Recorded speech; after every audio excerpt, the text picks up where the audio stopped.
19 isn't just the number of children killed in Uvalde, Texas on May 24th. It's also the number of mass shootings that have taken place since that day, as of the day I'm recording this. Stanwood, Michigan, 4 people killed. Henderson, Nevada, 10 people wounded. Philadelphia, Pennsylvania, 2 wounded, 2 killed. Charleston, South Carolina, 10 wounded. And I could go on. I understand the significance of the Second Amendment. But I also understand its intention. Its intention was to protect citizens who wanted to maintain guns so that they could defend themselves against the encroachment of the government. These were colonists who had come out of the experience of a British king limiting their rights of freedom of press, of assembly, and yes, of owning guns. So they wanted to make sure that citizens could keep and bear arms if and or when they needed to revolt again against their government. I understand that. I understand the theory of that. I recognize that the Bill of Rights exists to protect us from the power of the federal government. I get that, and it's important. Those rights are essential to the freedoms that we have in America. The problem with the Second Amendment is I don't think our founders ever imagined we would be using the guns against each other. Certainly not with the kind of regularity that we've begun using them against each other in America over the last 50 years. Our founders, I don't think, ever imagined that we would be using those guns against children in schools, and that schools would become unsafe. That schools would require metal detectors and police roaming the halls in order to keep the children safe. They could not have conceived it. That's one of the problems with truly horrific events, like the Holocaust or 9/11. We cannot conceive of horrible things until they happen. They're literally beyond our ability to imagine. We could not conceive that children would become victims of lethal, overwhelming gun violence until we've seen it. And now that we have seen it again and again and again, we have to reconcile the problem with the Second Amendment.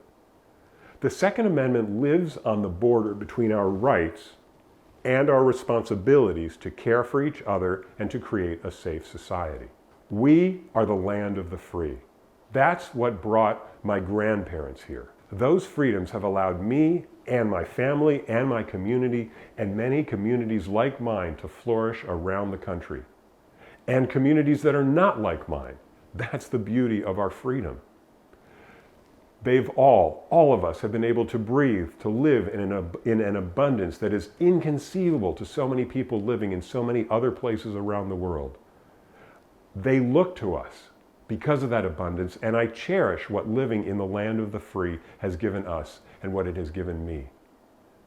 We also have to remember, though, we live in the home of the brave, and we have to be brave enough to face our fear. Our fear that limiting the use of guns in society can only be done by limiting our freedom. It is a fear that we have to face bravely, and we have to find a way to overcome. I understand the argument that asks, why do I, as a law-abiding citizen, have to limit my rights because of those people who aren't law-abiding? Right? As a law-abiding citizen, I'm not going out and committing these horrific crimes. Why should my rights be limited by the insane and inappropriate and horrible actions of others?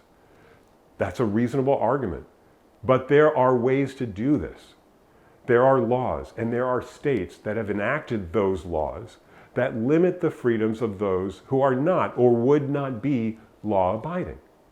The people committing these crimes are actually not law-abiding because if they were, they wouldn't be doing the crimes, right? There is nothing law-abiding about horrific violence that we're living through.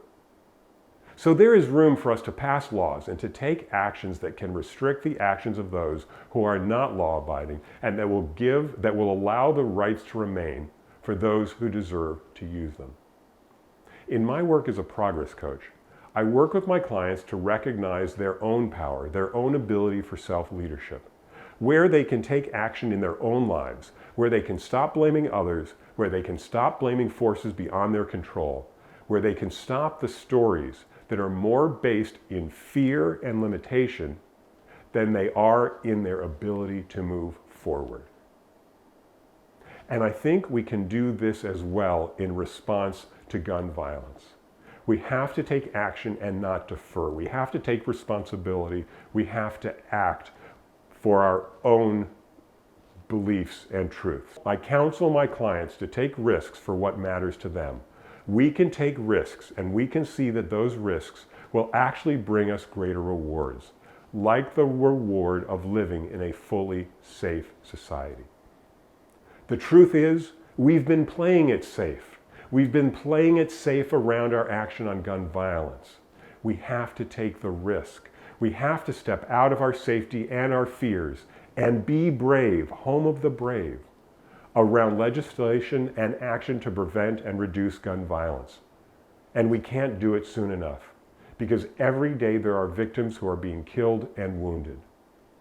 Because by playing it safe, as we've done for decades and for scores of years, our safety is leaving none of us safe. Hey, thanks so much for watching. If you haven't yet, go ahead and hit the subscribe button. Hit the like if you liked the video. Definitely leave a comment. I really like replying and knowing what you think.